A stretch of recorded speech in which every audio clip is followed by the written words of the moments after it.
जय सिया राम संगत जी। आज हम एक ऐसी मानसिक महामारी पर बात करने जा रहे हैं जिसके शिकार आज की तारीख में से 100 में से 90 लोग हैं। रात के 11 बज चुके हैं, शरीर थका हुआ है, सुबह दफ्तर जाना है या कोई ज़रूरी काम निपटाना है। आप आंखें बंद करते हैं लेकिन आपके सिर के भीतर विचारों का एक ऐसा तूफान शुरू होता है जो थमने का नाम ही नहीं लेता। 5 साल पहले किसी ने क्या कहा था या आने वाले 5-7 महीनों बाद आपके करियर या परिवार का क्या होगा, मन लगातार अतीत और भविष्य के झूले पर झूल रहा है। इस तरह सुबह के 3 बज जाते हैं, आप सोकर उठते हैं तब भी भारीपन महसूस होता है, क्योंकि रात भर आपके दिमाग ने बिना वजह मजदूरी की है। इसे हम कहते हैं ओवर थिंकिंग। बाकी दुनिया आपको सलाह देगी, पॉजिटिव सोचो, विचारों को रोको, लेकिन क्या आप जबरदस्ती विचार रोक पाए हैं? नहीं, क्योंकि विचार को जबरदस्ती रोकना ऐसा ही है जैसे किसी स्प्रिंग को हाथ से दबाना। आप जितनी ताकत से दबाएंगे, हाथ हटाते ही वह उतनी ही तेजी से उछलेगा। संगत जी, इस मानसिक चक्रव्यूह का एक बेहद वैज्ञानिक और परमानेंट इलाज आज से हजारों साल पहले पत्थरों पर उकेरा गया था, जिसे हम शिव सूत्र कहते हैं। अब समझते हैं कि शिव सूत्र की अलौकिक उत्पत्ति कैसे हुई। इससे पहले कि हम इलाज समझें, यह जानना जरूरी है कि यह ज्ञान आया कहाँ से। यह किसी पंडित, पुरोहित या साधारण विद्वान के दिमाग की कसरत नहीं है।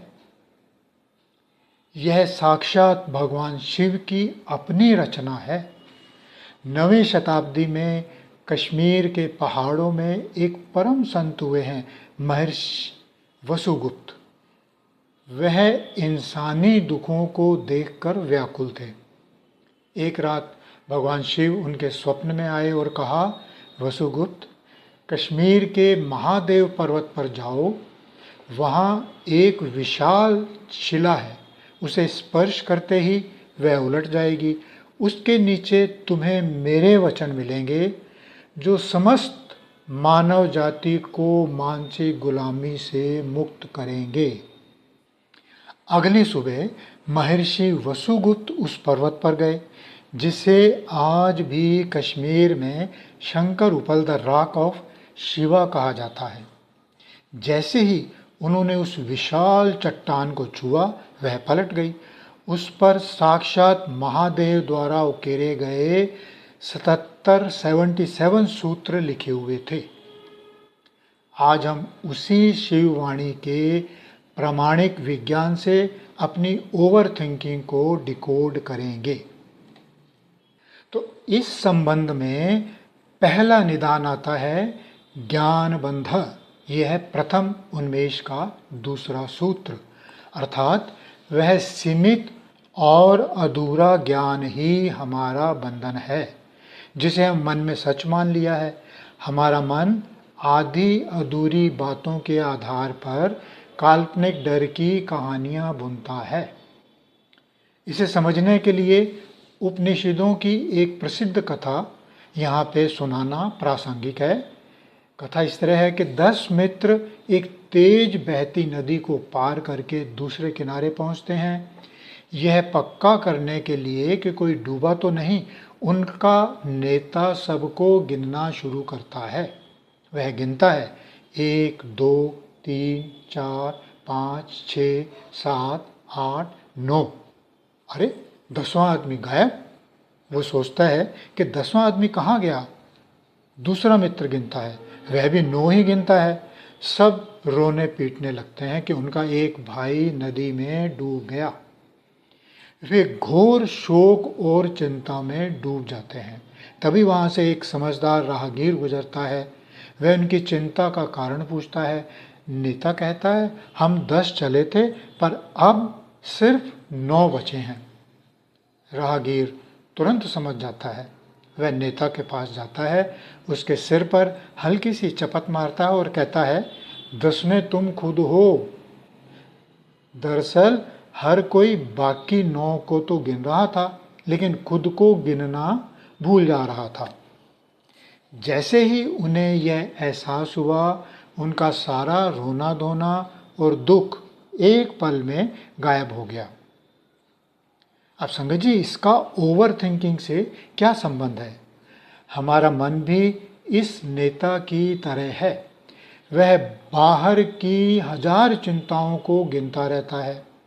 नौकरी का क्या होगा, समाज क्या कहेगा, बीमारी का क्या होगा, लेकिन वह उस स्वयं को, अपनी उस शुद्ध चेतना आत्मा को गिनना भूल जाता है, जो इन सभी विचारों से ऊपर और सुरक्षित है। तो शिव सूत्र कहता है कि तुम विचार नहीं हो, तुम वह 10वें आदमी यानी चैतन्य हो। जब हम खुद को भूलकर किसी विचार या डर से चिपक जाते हैं, तो शिव सूत्र उसे मोहावरणात् सिद्धि 20वां सूत्र है, कहता है, यानी मोह का आवरण। एक विचार हमारे पूरे शरीर और जीवन को कैसे नष्ट कर सकता है, इसे इस दूसरी व्यवहारिक कथा से समझते हैं। एक राजा कड़ाके की ठंड में रात के समय अपने महल लौटता है। वह देखता है कि महल के मुख्य द्वार पर एक बूढ़ा दरबारी फटे कपड़े पहने पहरा दे रहा है।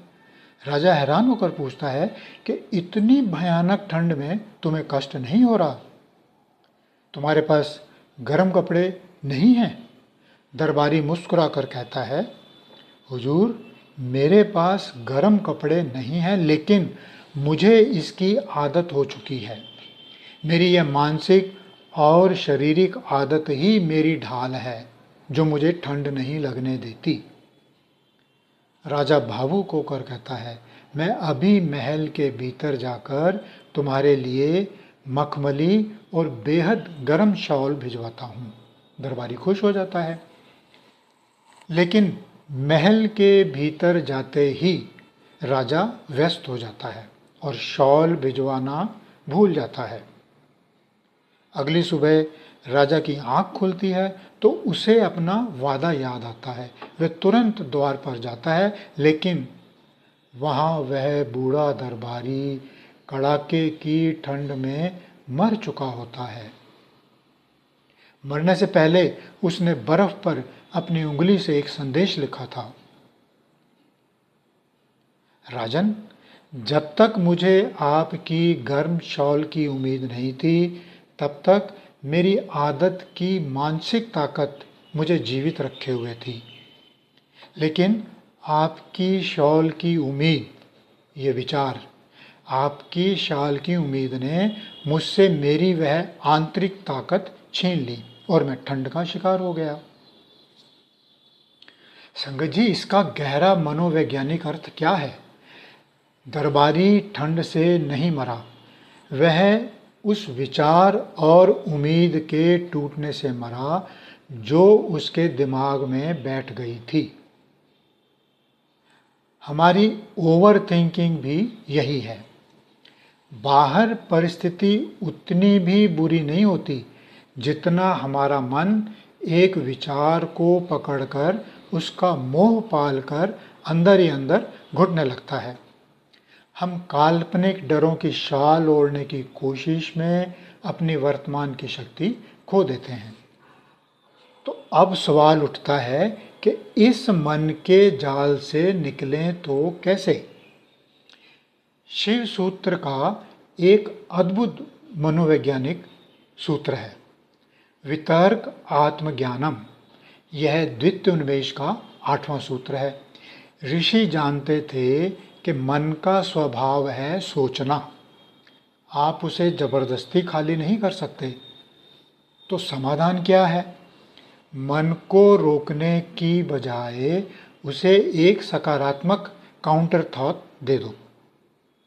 ठीक वैसे जैसे एक छोटे बच्चे के हाथ से अगर कोई नुकीली चीज छीननी हो तो उस पर चिल्लाने की बजाय उसके हाथ में एक सुंदर खिलौना थमा दिया जाता है।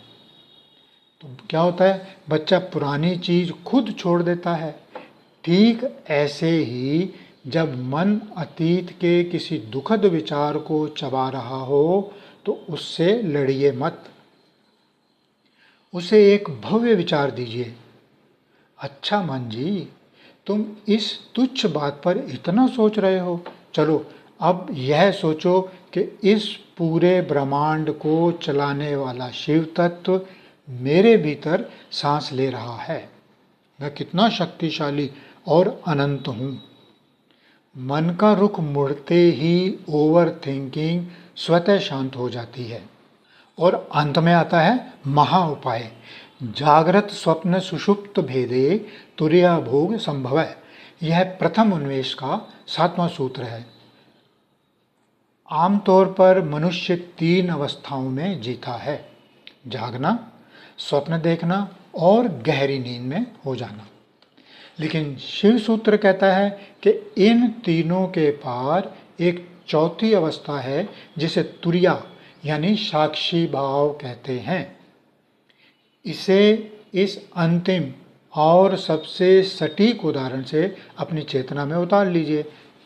कल्पना कीजिए कि आपका मन एक बहुत बड़ा रेलवे स्टेशन है और आपके विचार जैसे चिंता, गुस्सा, उदासी उस स्टेशन से गुजरने वाली ट्रेनें हैं।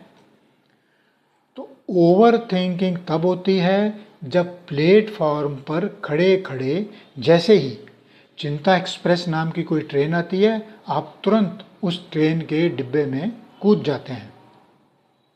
वह ट्रेन आपको आपके वर्तमान से दूर किसी भयानक भविष्य के जंगल में छोड़ देती है। शिव सूत्र कहता है, ट्रेनों को रोको मत, तुम बस प्लेटफॉर्म पर बिछी बेंच पर आराम से बैठ जाओ। चुपचाप देखो कि अच्छा, भविष्य का डर नाम की ट्रेन आई है, लाल रंग की है, ठीक है, इसे गुजर जाने दो। जब आप विचार के साथ जुड़ते नहीं तो उस विचार की ऊर्जा स्वतः खत्म हो जाती है। स्टेशन पर सिर्फ शांति बचती है। तो संगत जी, आज से जब भी दिमाग में विचारों के तूफान उठें तो खुद को लाचार मत समझिए।